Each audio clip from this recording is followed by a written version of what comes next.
Battle through the heavens के एक और इंटरेस्टिंग वीडियो में आपका स्वागत है। पिछले एपिसोड में हमें मालूम पड़ा था कि उस ओल्ड ग्राउंड डीमन गोस्ट की जान बच गई है। ये बात जियान के साथ साथ सभी लोगों के लिए काफी शॉकिंग थी। यहाँ पे इस ओल्ड ग्राउंड डीमन गोस्ट की जान तो बच गई थी, लेकिन उसकी हालत काफी ज्यादा खराब हो गई थी। वो जानता था कि इस कंडीशन में वो किसी से फाइट नहीं कर सकता। इस वजह से जैसे ही उसे मौका मिलता है वहाँ से 9-11 हो गया था। वहीं पे ओल्ड बाई की इस ओल्ड ग्राउंड डीमन गोस्ट के साथ कुछ पुरानी हिस्ट्री रही होगी। साथ ही में इसके करंट थ्रेट लेवल को देखते हुए वो उसका पीछा करने लगते हैं। जब वो चले गए थे तो लिटिल फेरी डॉक्टर जियान से कहती है कि मुझे लगता है ये दोनों एल्डर्स बहुत ज्यादा पावरफुल हैं और तुम्हारे उस डीमन पॉइजन स्पॉट में भी ये हेल्प कर सकते हैं। ये सुन के जियान की आंखों में तो एक अलग ही चमक आ जाती है। एपिसोड की शुरुआत होती है एल्डर सूचियान से। एल्डर सूचियान समझ नहीं पा रही थी कि जियान की आंखें इतनी फायरी हॉट कैसे हो गई हैं। वो जियान की तरफ अपने हाथ को वेव करते हुए कहती है कि थोड़ा सा काम डाउन हो जाओ, जिसके बाद उनका ध्यान जाता है ओल्ड चियान पे। वो एक रेस्पेक्टफुल टोन में कहते हैं कि ओल्ड चियान अभी आप नीचे जाके रेस्ट करो, ओल्ड भाई कुछ ही समय में वापस आते होंगे। ये कहने के बाद फर्स्ट एल्डर का ध्यान गया था सीधा आसमान की तरफ। जिस तरीके से ओल्ड वाई और ओल्ड चियान के अपेयर होने से हानफेंग भग लेता है, वही कुछ same condition demon flame valley के सारे एल्डर्स की थी। इस वजह से आसमान पूरी तरीके से खाली था। ओल्ड चियान भी एल्डर सूचियान की बात सुन के इसे रिजेक्ट नहीं करते हैं। वो एक नोड करते हुए फ्लोट करते चले जाते हैं, जिनके पीछे सूचियान, जियान और लिटिल फेरी डॉक्टर थे। जहाँ पे ओल्ड चियान का ये ग्रुप लैंड करता है, वहाँ से एल्डर सारे स्टूडेंट्स को थोड़ा सा हटा देते हैं। अभी शाओली भी इस मूवमेंट का काफी टाइम से इंतजार कर रहा था। जियान को पास आते हुए देखो फटाक से जियान के साइड में अपीयर होता है। हम उसकी आंखों में एक एंग्शियसनेस को देख सकते हैं। शाओली पूछता है क्या तुम ठीक हो? ये सुन के जियान एक स्माइल के साथ एल्डर सूचियान की तरफ पॉइंट करता है। जियान कहता है सेकंड ब्रदर मैं ठीक हूँ और ये इनर एकेडमी के जियान है। हमारे लिए किस्मत की बात है कि इन्होंने इंटरवीन किया, वरना सच में एक बड़ा डिजास्टर यहाँ पे क्रिएट हो सकता था। ये सुन के शाओली भी फटाक से अपने दोनों हाथ कप करके ओल्ड चियान को ग्रीट करता है, क्योंकि ओल्ड चियान और ओल्ड बाई ने जो फाइटिंग स्ट्रेंथ को शो किया था उसे सारे के सारे लोगों ने बड़े ध्यान से देखा था। नेचुरली शाओली भी इस बात से बिल्कुल अनजान नहीं था। शाओली को ग्रीट करते हुए देख ओल्ड चियान एक नॉड कर देते हैं। आखिर शाओली की उनकी आंखों में कोई खास इंपॉर्टेंस नहीं थी, वहीं पे उनके दिल में जियान के लिए काफी वैल्यू थी और इसी रीजन की वजह से उनका शाओली की तरफ थोड़ा सा फ्रेंडली एटीट्यूड था। ये मिल मिलाप होने के बाद वो लोग इनर एकेडमी के अंदर चले जाते हैं। हमें दिखाया जाता है एक बड़ा सा स्पेशियस हॉल, जो कि अब लोगों से एकदम चकाचक भर चुका था। अभी हम सभी लोगों को अपनी सीट पे बैठ के एक दूसरे से चैट करते हुए देखते हैं। पिछले कुछ समय में इनर एकेडमी में क्या हुआ है ये एल्डर सूचियान ओल्ड चियान को बता रहे थे। ऑफ कोर्स इसमें यहाँ पे फॉलन हार्ट फ्लेम की पूरी समरी दी गई थी। साथ ही में जो इनर एकेडमी में फाइट्स हुई थी एल्डर सूचियान उसकी भी पूरी डिटेल्स शेयर करते हैं। जब ओल्ड चियान को ये मालूम पड़ता है कि फॉलन हार्ट फ्लेम जियान के हाथों में आ चुकी है तो वो एकदम स्टंड रह गए थे। वो जियान की तरफ देख के कहते हैं लड़के तो बहुत लकी है, शुरुआत में मैंग टियानची ने इसे डिस्कवर किया था, लेकिन एट द एंड उन्हें इसे सील ही करना पड़ा। ओरिजिनली मैंग टियानची ने भी इसे रिफाइन करने का डिसीजन लिया था, पर फॉलन हार्ट अपनी कुछ इंटेलिजेंस को इवॉल्व कर लेती है। इस वजह से ये फॉलन हार्ट फ्लेम हम सबको अभी तक रजिस्ट करती आई है। इसका स्पेशल रीजन ये था क्योंकि वो इस हॉट मैग्मा से बाहर बिल्कुल नहीं आना चाहती थी। अनएक्सपेक्टेड बात है कि इसका सबसे ज्यादा बेनिफिट तो तुम्हें होता है। ओल्ड चियान की ये बात सुन के जियान के फेस पे एक एम्बेरेस्ड स्माइल आ गई थी, क्योंकि एट द एंड ये foreign heart flame inner academy में बिलोंग करती है। हालांकि कई रीजंस के साथ आने से जियान इसे रिफाइन कर पाया, लेकिन जब भी ये बात मेंशन करी जाती जियान काफी गिल्टी फील करता था। शायद जियान के इन विचारों को ओल्ड चियान भी समझ जाते हैं। वो एक स्माइल के साथ कहते हैं कि जो नेचुरल ट्रेजर होते हैं वो अपने जैसे एफिनिटी वाले लोगों को ढूंढ लेते हैं, इनके ऊपर कोई फोर्स का इस्तेमाल नहीं कर सकता। इस वजह से तुम्हें भी गिल्टी फील करने की कोई आवश्यकता नहीं है। साथ ही में ये फॉरेन हार्ट फ्लेम हमारी इनर एकेडमी के लिए एक बड़ा डेंजर थी, क्योंकि कई सालों के बाद सील होने की वजह से ये काफी पावरफुल होती जा रही थी और ऐसा एक दिन जरूर आता जब ये अपने आप एरप्ट होती। As a result inner academy उस दिन बर्बाद होती। जब फॉरेन हार्ट फ्लेम को पहले सील किया गया था तो इसके सपोर्ट में मैं भी नहीं था, क्योंकि इसे जितना ज्यादा सील किया जाएगा इसका नेचर भी फ्यूचर में उतना ही वॉयलेंट होगा। ये सुन के जियान कहता है कि मैं समझ गया एल्डर। ये पूरी डिस्कशन को सुनने के बाद एल्डर सूचियान भी स्माइल करने लगे थे। जब जियान के ग्रुप को इस हॉल में एंटर करे हुए आधा घंटा हो जाता है तब इस हॉल के सेंटर पे एक अचानक से डिस्टॉर्शन क्रिएट होता है, जिसके बाद ओल्ड वाई का फिगर वहाँ पे अपीयर हो गया था। उनके एक ही इशारे पे एक आईसी कोड कॉर्प्स सामने आ जाती है। इस डेड बॉडी के ऊपर सभी की आंखें तुरंत ही चली गई थी। ऑफ कोर्स ये dead body old ground demon ghost के अलावा किसकी हो सकती है? इतने एक्सट्रीम चेंज को देख के लोगों को समझ में नहीं आ रहा था कि वो आखिर क्या फील करें। जब ओल्ड चियान इस कॉर्प्स को देखते हैं तो हमें उनकी आंखों में काफी विशियसनेस दिखाई देती है, जिसके बाद उनका ध्यान जाता है कोल्ड और इंडिफरेंट ओल्ड बाई पे। ओल्ड चियान कहते हैं कि उस ग्रज को तुम भूल भी जाओ, जिससे तुम्हारे दिल का एक बड़ा सा वो चला जाएगा। इस रीजन की वजह से तुम्हारी दोस्तों में ब्रेक थ्रू करने के चांसेस भी बढ़ जाएंगे। ये सुन के ओल्ड बाई एक बार नोट करके अपनी सीट पे जाके बैठ जाते हैं, जिसके बाद हम देखते हैं उनकी आंखों को बंद होते हुए। जब ओल्ड चियान कंफर्म कर लेते हैं कि ओल्ड बाई अब ठीक है तो फिर उनका ध्यान जाता है फर्स्ट एल्डर सूचियान पे। ओल्ड चियान कहते हैं कि आज का मैटर यहीं पे समाप्त हो जाता है, अब मुझे और ओल्ड बाई को रिट्रीट पे जाना होगा। हमें ये भी नहीं पता है कि नेक्स्ट टाइम हम कब अपीयर होंगे। इस वजह से इनर एकेडमी के सारे मैटर्स तुम्हें ही संभालने होंगे। ये सुन के सूचियान भी एक नॉड करते हैं। वो खड़े हो गए एक डीप आवाज में कहते हैं कि दोनों एल्डर्स मुझे आपकी एक हेल्प चाहिए। एल्डर सूचियान जियान की तरफ पॉइंट करके कहते हैं कि कुछ अनलकी इंसिडेंट्स की वजह से जियान को एक बड़ी परेशानी का सामना करना पड़ रहा है, क्योंकि इसकी बॉडी बहुत ही खतरनाक लेवल के पॉइजन से अफेक्टेड हो गई है और इसे एक्सपेल करने के लिए एक दोजन लेवल के एक्सपर्ट की जरूरत होगी। लेकिन एक दोजन को ढूंढना इतना आसान कैसे हो सकता है? तो मैं जानना चाहता हूँ कि अगर आप दोनों हैंड्स को ज्वाइन कर लेते हो तो क्या इस पॉइजन को रिमूव किया जा सकता है? एल्डर सूचियान की बात सुन के ओल्ड चियान और ओल्ड बाई दोनों फोकस्ड हो गए थे और उनकी सरप्राइज वाली नजर जाती है सीधा जियान के ऊपर। वो कहते हैं इस पॉइजन को रिमूव करने के लिए एक्चुअली एक दोजन की जरूरत है। हमें कल्टिवेट करते हुए इतने साल हो गए हैं, लेकिन इतने पोटेंट पॉइजन को हमने पहली बार देखा है। जियान हमारे तुम पास आओ जिससे हम इसे थोड़ा क्लोजली देख सकें। शाओली जो कि जियान की साइड में बैठा हुआ था वो भी एकदम स्टंड रह जाता है। वो कहते थर्ड ब्रदर तुम पॉइजन हो चुके हो, आखिर इस मैटर को तुमने मुझे क्यों नहीं बताया? जियान हेल्पलेसली अपना सिर हिलाते हुए कहता है कि मैं ठीक हूँ। वो शाओली को अपनी रोप को हटा के उस ब्लैक डीमन पॉइजन स्पॉट को भी दिखाता है जिसे लिटिल फेई डॉक्टर की सील ने सील कर रखा था। जियान कहता है इसे डीमन पॉइजन स्पॉट कहते हैं। ये पॉइजन स्पॉट एक दोजोंग लेवल के वॉरियर की पूरी लाइफ दुखी को कंटेन करता है। अगर मुझे कोई दोजोन नहीं मिलता है तो फिर इसे एक्सपेल करना लगभग इम्पॉसिबल ही है। वहीं पे ओल्ड चियान हंसते हुए कहते हैं कि तुमने एक दोजोंग को इतना मजबूर कर दिया कि उसे तुम्हें पॉइजन करने के लिए अपनी पूरी लाइफ की दुखी का यूज करना पड़ा। सच में ये तुम्हारे लिए काफी बड़ी अचीवमेंट है। जिसके बाद उनका ध्यान जाता है उस डार्क ब्लैक स्पॉट पे। एक मूवमेंट के बाद उनकी आंखों में भी एक सोलमनेस आ गई थी। हम ओल्ड चियान और ओल्ड बाई को आंखों ही आंखों में बात करते हुए देखते हैं, जिसके बाद उन दोनों की बॉडी से काफी डेंस दुखी रिलीज होती है और वो दुखी एक्चुअली में क्रिस्टल में सॉलिडिफाई हो गई थी। इस लेवल की पावर को यहाँ पे लोगों ने पहली बार विटनेस किया था। किस्से और कहानियों में कहा जाता है कि एक दोजोन ही अपनी दुखी को सॉलिडिफाई कर सकता है। ये अनएक्सपेक्टेड बात थी कि इन दोनों के लिए करना पॉसिबल है। ओल्ड चियान के एक बार चुटकी बजाते ही ये दोनों क्रिस्टल्स जियान के चेस्ट के पास जाने लगते हैं। जब वो उस डीमन पॉइजन स्पॉट से बस आधा इंच दूरी पे थे तभी अचानक से वो कई क्रिस्टल में ब्रेक हो जाते हैं। जैसे ये दुखी क्रिस्टल्स एकदम पाउडर में बदले थे, जियान की बॉडी भी काफी खतरनाक तरीके से कांप गई थी और उसका चेहरा भी बिल्कुल डिस्टॉर्टेड हो गया था, क्योंकि जियान को अपने चेस्ट में भी बहुत ही इंटेंस पेन हो रहा था। जैसे ये दुखी पाउडर इस पॉइजन स्पॉट के ऊपर गिरता है, हम इस स्पॉट को तेजी से विगल करते हुए देखते हैं। अभी ये ऊपर नीचे चारों तरफ भागने की कोशिश कर रहा था। साथ ही में हल्की सी इसमें से लाइट दिखाई देती है। ये बस लाइट 2 मिनट के लिए शो हुई थी, जिसके बाद ये अपने आप से डिसअपियर हो जाती है। जहाँ पे जियान के डीमन पॉइजन स्पॉट था, हम वहाँ से एक अनयूजुअल काले फॉग को बाहर आते हुए देखते हैं। इस फॉग को स्प्रेड होते हुए देख लिटिल फेई डॉक्टर एकदम चौंक गई थी। वो चिल्लाते हुए कहती है कि केयरफुल रहो, ये पॉइजनस है। साथ ही में उसके हाथ से एक ग्रेश कलर का फॉग बाहर आ गया था, जो कि इस फॉग को कवर करके उसकी बॉडी में वापस ले जाता है, क्योंकि लिटिल फेई डॉक्टर की बॉडी ऑलरेडी एक पॉइजन रिफाइनिंग कल्डरन जैसी थी। इस वजह से ये छोटा मोटा पॉइजन उसके लिए कोई थ्रेट नहीं था। वहीं पे ओल्ड चियान और ओल्ड बाई अपनी फिंगर्स को विड्रॉ करते हुए कहते हैं कि सच में बहुत ही ज्यादा लीथल पॉइजन है, क्योंकि उनके दुखी क्रिस्टल ने इस डीमन पॉइजन स्पॉट को बस थोड़ा सा ही वीक कर पाया था। सच में ये डीमन पॉइजन स्पॉट किसी दोजोंग लेवल के पूरी जिंदगी की दुखी के इन दोनों को रुकते हुए देख एल्डर सूचियान कहते हैं दोनों एल्डर्स बताओ कैसी हालत है। ये सुन के ओल्ड चियान अपना सिर हिलाने लगे थे। वो कहते हैं कि बहुत डिफिकल्ट है, क्योंकि हम दोनों ने अभी दोजोन में ब्रेक थ्रू नहीं किया है, जिस वजह से हम इस तरीके के दुखी क्रिस्टल्स को ज्यादा क्रिएट नहीं कर सकते। जिस इंसान ने इस डीमन पॉइजन स्पॉट को यूज किया है वो सच में काफी विशियस रहा होगा। हमें भी यही लगता है कि अगर इसे सॉल्व करना है तो इसमें एक एलीट दोजोन की जरूरत ही पड़ेगी। इन दोनों की ये बात सुन के जियान काफी डिसअपॉइंटेड फील करता है। वो कहते हैं कि आप दोनों भी इतने हेल्पलेस हैं। इसका जवाब ओल्ड बाई अपनी आंखें बंद करके देते हैं। वो कहते हैं कि ऐसी बात नहीं है कि हम इसके अगेंस्ट पूरी तरीके से हेल्पलेस हैं। तुमने हल्का सा एक्सपीरियंस किया होगा कि हमने इसे हल्का सा एक्सपेल कर दिया है। बस इशू ये है कि हम हर बार इस तरीके की अगर एक्सपेलिंग करते हैं तो इसका अमाउंट काफी ज्यादा छोटा होगा और इस तरीके की एक्सपेलिंग में हमें कई साल लग सकते हैं। तो फिर तुम मुझे ये बताओ क्या तुम्हारे पास इतना टाइम है? फाइनली ये बात भी जियान को समझ में आ जाती है, क्योंकि जब तक ये दोनों एल्डर्स इस पॉइजन को कम्प्लीटली एक्सपेल कर पाएंगे उससे काफी पहले ही ऑलरेडी इरप्ट हो चुका होगा। और अगर ऐसी बात है तो जियान के पास बस 2 ऑप्शन बचे हुए थे। पहला कि वो एक एलीट दोजोन की हेल्प ले, दूसरा कि वो एक हेवली फ्लेम को ढूंढे। जियान के इस एक्सप्रेशन को देख के एल्डर सूचियान भी काफी हेल्पलेस फील कर रहे थे। वो जियान के कंधे को पैट करके उसे थोड़ा सा कंफर्ट करते हैं। जियान भी एक गहरी सी सांस लेने के बाद उन दोनों की तरफ अपने दोनों हाथ कप करता है। भले जियान यहाँ पे काफी डिसअपॉइंटेड फील कर रहा हो, पर ऐसी बात नहीं थी कि जियान पूरी उम्मीद खो चुका है। ऑनेस्टली स्पीकिंग, जब जियान ने इन दोनों के एक्सपेलिंग मेथड को देखा था तो वो फील कर रहा था कि एक्सपेलिंग मेथड उसके लिए सही नहीं होगा, क्योंकि तब तक ये पॉइजन उसकी जान ले या ना ले, पर ये दर्द उसकी पूरी जान ले लेगा। ये डीमन पॉइजन स्पॉट जियान के लिए सच में एक बड़ा थ्रेट तो था, पर ये एक एलिट दोजों की पूरी दुखी को कंटेन भी करता था, जिसके ऊपर जियान की नजरें थी। अगर जियान पहले की तरह इसकी थोड़ी सी एनर्जी को और रिफाइन कर लेता है तो फिर बिना किसी डाउट के जियान एक स्टेप और आगे बढ़ जाएगा। और यही इस मेथड के अगेंस्ट जियान का दूसरा रीजन था, क्योंकि इस मेथड से इसकी पूरी की पूरी दुखी स्कैटर होने वाली थी, जिससे जियान को घंटा फायदा नहीं मिलता। जियान कहते लगता है मुझे अपने ऊपर खुद रिलाई करना होगा। होगा। जब तक मुझे एक तीसरी हेवली फ्लेम मिल जाती है, मैं अपनी स्ट्रेंथ पे रिलाई करते हुए इस डीमन पॉइजन स्पॉट को रिफाइन कर पाऊंगा और तब मेरी स्ट्रेंथ भी काफी आगे बढ़ जाएगी। ये सोचने के साथ ही जियान की वो डिसअपॉइंटमेंट वाली फीलिंग गायब हो जाती है। ओल्ड भाई और ओल्ड जियान भी इनर एकेडमी में ज्यादा समय तक नहीं रहते। वो जिस तरीके से अपीयर हुए थे वो वैसे ही डिसअपीयर भी हो जाते हैं। इनका ये बिहेवियर देख के जियान और बाकी के सब लोग काफी स्पीचलेस रह गए थे, क्योंकि एक एक्सपर्ट के पास उसकी एक्सपर्ट वाली स्टाइल भी होनी चाहिए। तभी हमारा ध्यान जाता है जियान के ऊपर, जो इस ओल्ड ग्राउंड डीमन गोस्ट की कॉर्प्स को काफी ध्यान से ऑब्जर्व कर रहा था। जियान इस बात से सरप्राइज था कि उसके अंदर बिल्कुल भी कोई स्पिरिचुअल फोर्स नहीं थी। लगता है ओल्ड भाई ने इस बंदे की सोल को डिस्ट्रॉय कर दिया होगा। इस बात को जान के जियान के फोरहेड पे थोड़ा सा पसीना जाता है, क्योंकि वो नहीं जानता था कि इस ओल्ड ग्राउंड डीमन गोस्ट और ओल्ड भाई के बीच में कौन सी ग्रज है, जिसकी वजह से ओल्ड भाई ने इसकी सोल को डिस्ट्रॉय करने का फैसला लिया। ऑफ कोर्स जियान के मन में इसकी तरफ कोई दया की भावना नहीं थी। अगर ओल्ड भाई और ओल्ड जियान यहाँ पे अपीयर नहीं होते तो उस फायर एक्सटर्मिनेशन लोटस की वजह से इनर एकेडमी एक वेस्टलैंड बन जाती और उस समय जियान जानन एकेडमी का सबसे बड़ा सिनर बन जाता। जियान इस ओल्ड ग्राउंड डीमन गोस्ट की कॉर्प्स को बिल्कुल डिस्ट्रॉय नहीं करता है, बल्कि वो एक आइस एफिनिटी वाले एल्डर को इसे फ्रीज करने के लिए बोलता है, जिसके बाद ही कॉर्प्स चल जाती है जियान के स्टोरेज रिंग में, क्योंकि एक 7 स्टार दोजों की कॉर्प्स किसी नॉर्मल इंसान के लिए यूजफुल ना हो। पर जियान ने हमेशा ये याद रखा था कि उसके मास्टर के लिए एक बॉडी की जरूरत है। हालांकि जियान ने यूनिशन की बॉडी को भी ऑब्टेन कर लिया था, बट ये ओल्ड ग्राउंड डीमन गोस्ट की बॉडी उससे अनडाउटेडली स्ट्रॉन्ग थी। इस डेड बॉडी को स्टोर करने के बाद जियान जैसे तैसे करके अपने रूम में पहुंचता है। आज की इस भयानक बैटल ने जियान को पूरी तरीके से एग्जॉस्ट कर लिया था। अगर जियान को उन मेडिसिनल पिल को सॉल्व करने के बाद ओल्ड जियान और ओल्ड भाई की हेल्प नहीं मिलती तो जियान इतनी वाइल्ड और वॉयलेंट स्ट्रेंथ की वजह से शायद बेहोश ही हो जाता। लेकिन ये सब होने के बाद भी जियान के इंटरनल और एक्सटर्नल दोनों तरीके की इंजरीज थी, और उसमें अगर हम जियान की नॉन एग्जिस्टेंट दुईकी को ऐड कर दें तो ये बात क्लियर थी कि जियान आज सीरियसली इंजर्ड हुआ है। भले ही जियान की चोटें इस बार काफी सीरियस हों, पर पास्ट में इतनी सारी इंजरीज की वजह से जियान को शायद इस तरीके से जीने की आदत पड़ गई थी। अगर उसे सफिशिएंट टाइम मिलता है तो फिर वो इन चोटों से भी पूरी तरीके से रिकवर हो जाएगा। आफ्टर ऑल जियान की स्पिरिट नॉर्मल लोगों से काफी स्ट्रॉन्ग थी। पिछले कुछ सालों में जियान ने जितने नेचुरल ट्रेजर्स को सॉल्व किया था उनकी मैक्सिमम एनर्जी जियान की बॉडी से बाहर नहीं गई थी। अभी हम जियान को अपने रूम में क्रॉस सीटेड पोजीशन में बैठे हुए देखते हैं, जहाँ पे उसके हाथ लगातार कुछ ट्रेनिंग सील्स को क्रिएट करे जा रहे थे। काफी अमाउंट में नेचुरल एनर्जी जियान के चारों तरफ फ्लोट करती है। फाइनली वो पतले से थ्रेड्स में चेंज होकर जियान की नोज के अंदर एंटर कर जाती थी। इस ट्रेनिंग के दौरान जियान अपनी कॉन्शियसनेस को अपनी बॉडी के अंदर ले जाता है, जहाँ पे वो ऑब्जर्व करता है अपनी बॉडी की ध्यान से कंडीशन। अपने शरीर की इस हालत को देख के जियान के फेस पे एक बिटर स्माइल आ जाती है, क्योंकि इस बार जियान ने जो इंजरीज को सफर किया था वो जियान की एक्सपेक्टेशन से आगे जा चुकी थी।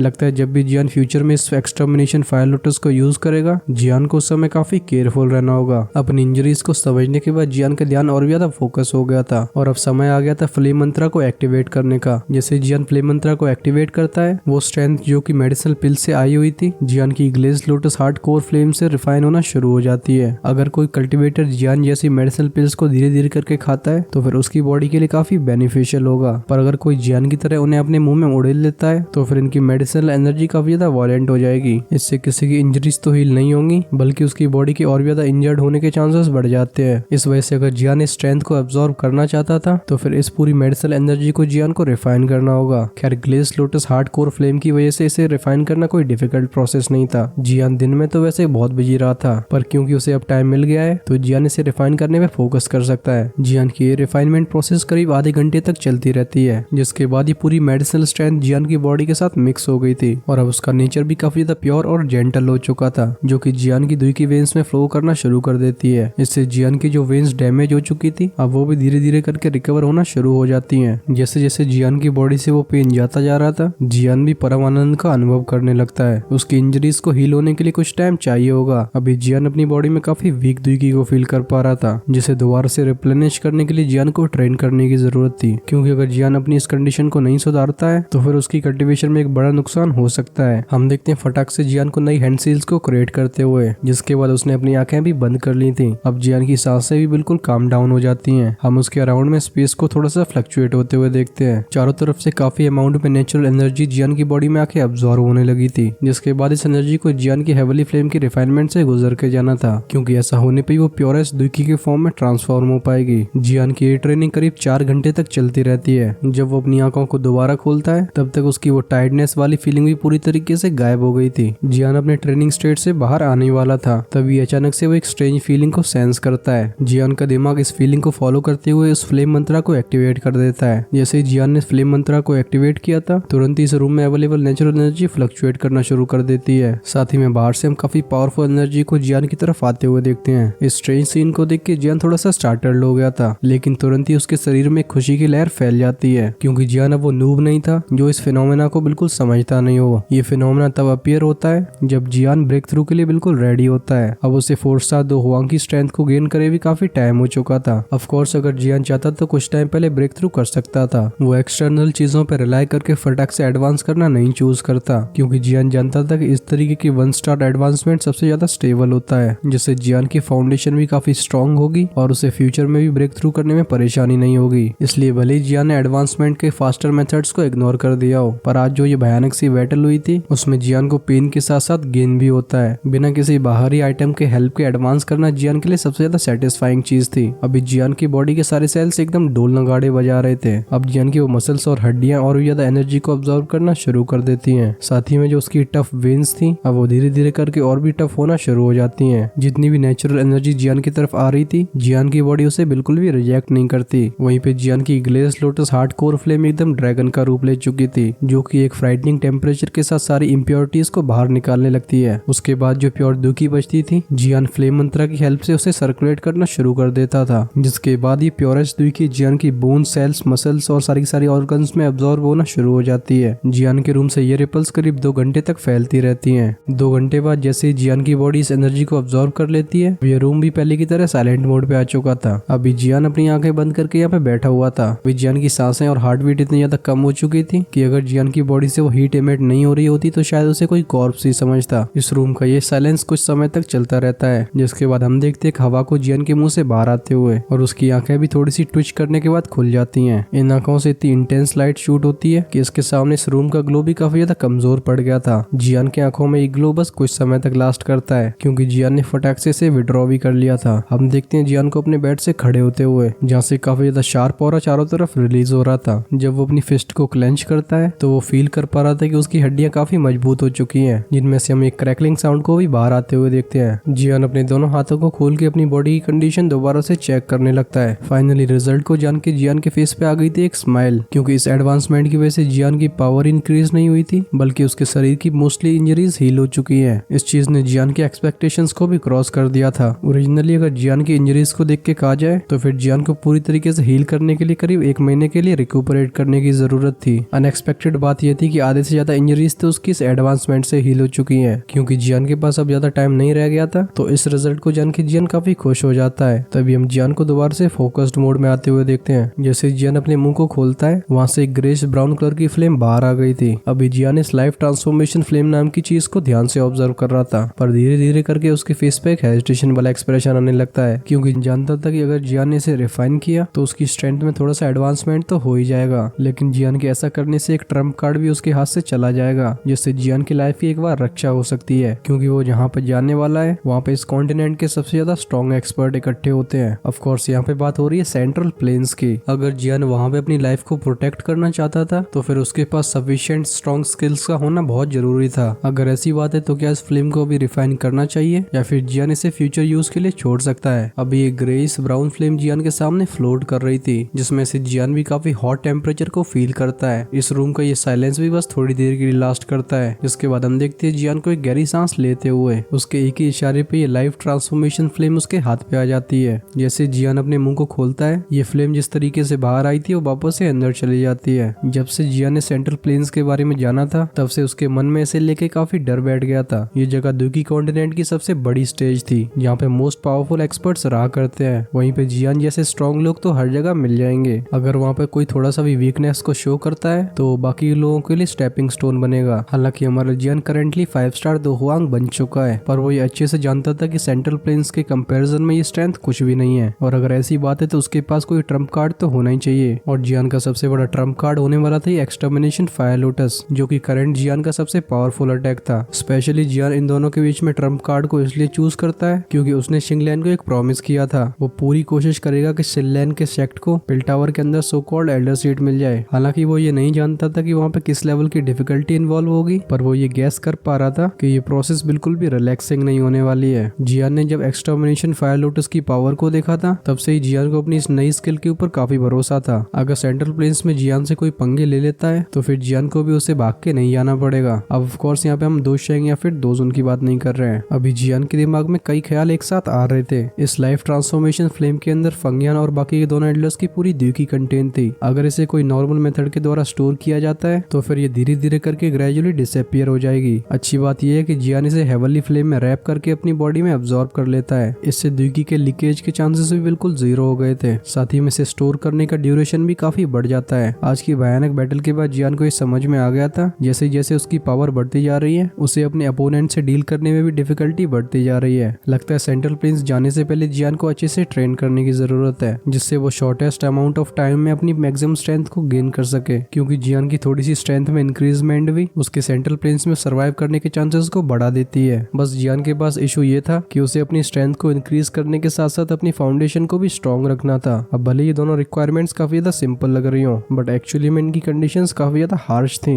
इसका सिंपल फैक्टर ये है कि ये दोनों एक दूसरे को अपोज करते हैं। अगर कोई इन दोनों को अचीव करना चाहता है तो उसे अपनी कल्टीवेशन के हिसाब से एक परफेक्ट ग्राउंड को ढूंढना होगा जो कि उसके लिए सबसे ज्यादा सूटेबल हो। जब जियान अपने बारे में सोचता है तो उसे समझ में आ गया था कि उसे एक ऐसी जगह की जरूरत है जहाँ पे सबसे ज्यादा प्योरेस्ट फायर एनर्जी अवेलेबल हो। ऑफ कोर्स अगर उस जगह का माहौल काफी ज्यादा साइलेंट हो तो इससे जियान की ट्रेनिंग के ऊपर और अच्छा इफेक्ट पड़ेगा। खैर इस इनर एकेडमी को फॉरेस्ट ने सराउंड कर रखा था तो फिर एक क्वाइट स्पॉट को ढूंढना कोई डिफिकल्ट बात नहीं है। बस इशू ये था कि वहाँ की नेचुरल एनर्जी में कई तरीके की अफिनिटी मिक्स्ड थी। ऐसी जगह तो बस किसी वॉल्केनो के पास मिल सकती है। सीन ये था कि इनर एकेडमी के पास कोई वॉल्केनो वेन्स थी नहीं। जियान के काफी ध्यान से सोचने के बाद भी उसे कोई सोल्यूशन नहीं मिलता है। जियान थोड़े से डिसअपॉइंटमेंट के साथ अपनी फिंगर्स को फ्लिक करता है जिससे एक लाल कलर का स्क्रोल उसके हाथ में अपीयर हो गया था। किसी की स्ट्रेंथ को इंक्रीज करने के दो तरीके होते हैं। पहला तरीका है कि बॉडी स्ट्रेंथ को इंक्रीज किया जाए, वहीं पे दूसरा तरीका था द्वीकी को प्रैक्टिस करके इंक्रीज करना। अगर यहाँ पे फर्स्ट कंडीशन जियान के लिए डिफिकल्ट है तो फिर जियान के पास बस दूसरा ऑप्शन बचा हुआ था। कोइंसिडेंटली जियान ने 6 joint body flowing ruler technique को प्रैक्टिस अभी तक नहीं किया था। उसकी फ्लेम स्प्लिटिंग सुनामी से ये 6 जॉइंट बॉडी फ्लोइंग रूलर काफी स्ट्रॉन्ग स्किल थी क्योंकि वो चीज इसकी हायर क्लास से शो होती है, वरना शायद जियान इसे परचेज करने में ध्यान भी नहीं देता। ये स्क्रोल एकदम ब्राइट रेड कलर का था जैसे कि कोई रेड क्रिस्टल होता है। इस स्क्रोल को ओपन करने के बाद जियान की स्पिरिचुअल स्ट्रेंथ इसके अंदर एंटर करती है। जैसे इस स्पिरिचुअल स्ट्रेंथ का इसके साथ कांटेक्ट होता है हम उसमें से एक रेड ग्लो के साथ कुछ लाल कलर के वर्ड्स को अपीयर होता हुआ देखते हैं। साथ ही में जहाँ पे जियान की स्पिरिचुअल बॉडी अपीयर हुई थी वो जगह किसी मैग्मा लेक की तरह लग रही थी। हम उसकी सरफेस से काफी हॉट बबल्स को आते हुए भी देखते हैं। जब वो फूटते थे तो वहाँ से व्हाइट स्मोक रिलीज होता था। उसे ये क्लियरली समझ में आ जाता है कि स्क्रोल के क्रिएटर ने अपनी स्पिरिचुअल स्ट्रेंथ का यूज किया है, जिस वजह से इस स्किल में उसकी कुछ कॉम्प्रिहेंशन भी शामिल है, जिससे जो भी स्क्रोल को प्रैक्टिस करने वाला होगा वो इस स्क्रोल के क्रिएटर के एक्सपीरियंस को भी फील कर पाएगा। इस प्रोसेस से इसे सीखना भी काफी आसान हो जाएगा। जब जियान ये सब सोच रहा होता है तभी हम एक येलो फिगर को उस मैग्मा लेक के ऊपर अपीयर होते हुए देखते हैं। हम इस येलो ह्यूमन लाइक फिगर के हाथों में एक रूलर को देख सकते हैं जिसका साइज करीब 5 फीट होगा और इसका रंग था लाल। ये लाल रंग की मेटल रूलर जियान की हैवीजोर रूलर कितनी हैवी नहीं थी, पर यही चीज इसकी एजिलिटी में हेल्प करती है। जियान जानता था कि जो ये फिगर सामने दिख रहा है वो इस टेक्निक के ओनर का बस एक सोल इम्प्रिंट है। जैसे ये वेग फिगर अपीयर होता है ये फटाक से मूव करना शुरू कर देता है। हम उसके पैर को मैग्मा लेक पे पटकते हुए देखते हैं जिससे इस लेक में काफी खतरनाक लेवल की वेव्स क्रिएट होती हैं। फाइनली उस रूलर ने भी मूव करना शुरू कर दिया था। इस येलो फिगर के रूलर की डांस करने की स्पीड कुछ ज्यादा तेज नहीं थी, लेकिन ये जियान को ऐसी फीलिंग दे रही थी जैसे कि ये फ्लोइंग वाटर की तरह स्मूथ हो, क्योंकि एक रूलर टेक्निक के पीछे एक रूलर टेक्निक जुड़ी हुई थी जिससे चारों तरफ कई लाल कलर की आफ्टर इमेजेस क्रिएट होती हैं। इस रूलर के परफॉर्म करने की वजह से जो भी मैग्मा के ड्रॉपलेट्स आ रहे थे वो इसके डिफेंस को बिल्कुल भी ब्रेक नहीं कर पाते हैं। इस पूरे के पूरे ऑसम सीन को देख के जियान की स्पिरिट एकदम शॉक्ड रह गई थी, क्योंकि जियान अपनी आई साइट की हेल्प से ये पता लगा पा रहा था कि इस येलो फिगर ने किसी भी द्वीकी का अपनी बॉडी के ऊपर यूज नहीं किया है, बस वो इस प्रोफाउंड रूलर टेक्निक के ऊपर रिलाई करता है, जिससे ये टेक्निक ऐसे डिफेंस को क्रिएट कर रही थी जिससे इवन हवा भी पेनिट्रेट नहीं कर पाती। यहाँ पे ये तो बोली जाओ कि इस टेक्निक की स्ट्रेंथ कितनी है, क्योंकि इसकी ये डिफेंसिव एबिलिटीज में जियान को सबसे ज्यादा इंटरेस्ट आ गया था। तभी एक आवाज सुनाई देती है 6 जॉइंट बॉडी फ्लोइंग रूलर, जिसमें अटैक और डिफेंस दोनों ही शामिल हैं। जब एक्सपर्ट आगे एडवांस करता है तो ये अटैक करती है और जब प्रैक्टिशनर विड्रॉ करता है तो ये डिफेंस में आ जाती है। ये एक दोजुन के द्वारा क्रिएट करी हुई टॉप स्किल है। इस रूलर टेक्निक को 3 लेवल्स में डिवाइड किया गया है, जो कि है splitting fire, body flowing fire और 6 जॉइंट फायर। इसे एक मैग्मा लेक के पास ट्रेन किया जा सकता है। अगर कोई इस टेक्निक को अच्छे से प्रैक्टिस कर लेता है तो फिर बिना द्वीकी के यूज करे हुए भी उसको मैग्मा टच नहीं कर सकता। और इस लेवल पे आके तुम्हें समझ जाना चाहिए कि तुमने इसे अच्छे से सीख लिया है। और अगर प्रैक्टिशनर काफी हार्ड वर्किंग है तो ओवर टाइम इसकी मास्टरी भी करी जा सकती है, जिसके बाद उसका सेम क्लास का एक्सपर्ट उसकी बॉडी को अप्रोच भी नहीं कर सकता। आगे 6 जॉइंट बॉडी फ्लोइंग रूलर के कुछ जरूरी पार्ट्स हैं। इस आवाज को सुन के जियान पूरी तरीके से शॉक्ड रह गया था। शायद ये आवाज उसी 2 जोजोन की है। जियान फटाक से अपने पूरे ध्यान को एकत्रित करता है जिससे 6 जॉइंट बॉडी फ्लोइंग रूलर की सारी एक्सप्लेनेशन उसे याद रहे। जब ये आवाज पूरी तरीके से शांत हो जाती है तो हम जियान को भी रिकवर होते हुए देख सकते हैं। अब जब जियान दोबारा से इस फिगर को देख रहा था तो इस टेक्निक की कुछ बातें उसे समझ में आने लगी थी और इसी चीज को कहते हैं किसी टेक्निक की इनिशियल अंडरस्टैंडिंग। जब जियान इस स्किल का करीब 100 बार डेमोन्स्ट्रेशन देख लेता है तो फाइनली उसने एक गहरी सांस ली थी। हम उसके फेस पे वो स्माइल अपीयर होते हुए देखते हैं जैसे कि उसके दिल से एक बड़ा बोझ हट गया हो। सच में ये दोस्त के लिए इतनी हाई प्राइस को डिजर्व करती है क्योंकि इसमें सिर्फ ओरिजिनल ओनर का स्पिरिचुअल इम्प्रिंट नहीं था बल्कि उसकी कुछ स्पिरिचुअल स्ट्रेंथ बची हुई थी जिसने जियान को ये सब एक्सप्लेन किया था। बेसिकली इस एक्सप्लेनेशन और डेमोन्स्ट्रेशन के बाद जियान को इसे प्रैक्टिस करने में करीब आधा टाइम लगेगा। जियान ने 6 joint body flowing ruler technique को दोबारा अपने स्टोरी रिंग में रख के कहता है कि सेंट्रल प्लेन्स में जाने से पहले मुझे 6 joint body flowing ruler technique को प्रैक्टिस करना होगा, लेकिन आखिर एक मैग्मा लेक को ढूंढने के लिए मैं कहाँ पे जाऊँ। ये बात सोच के जियान की आईब्राउज एकदम नेट हो गई थी।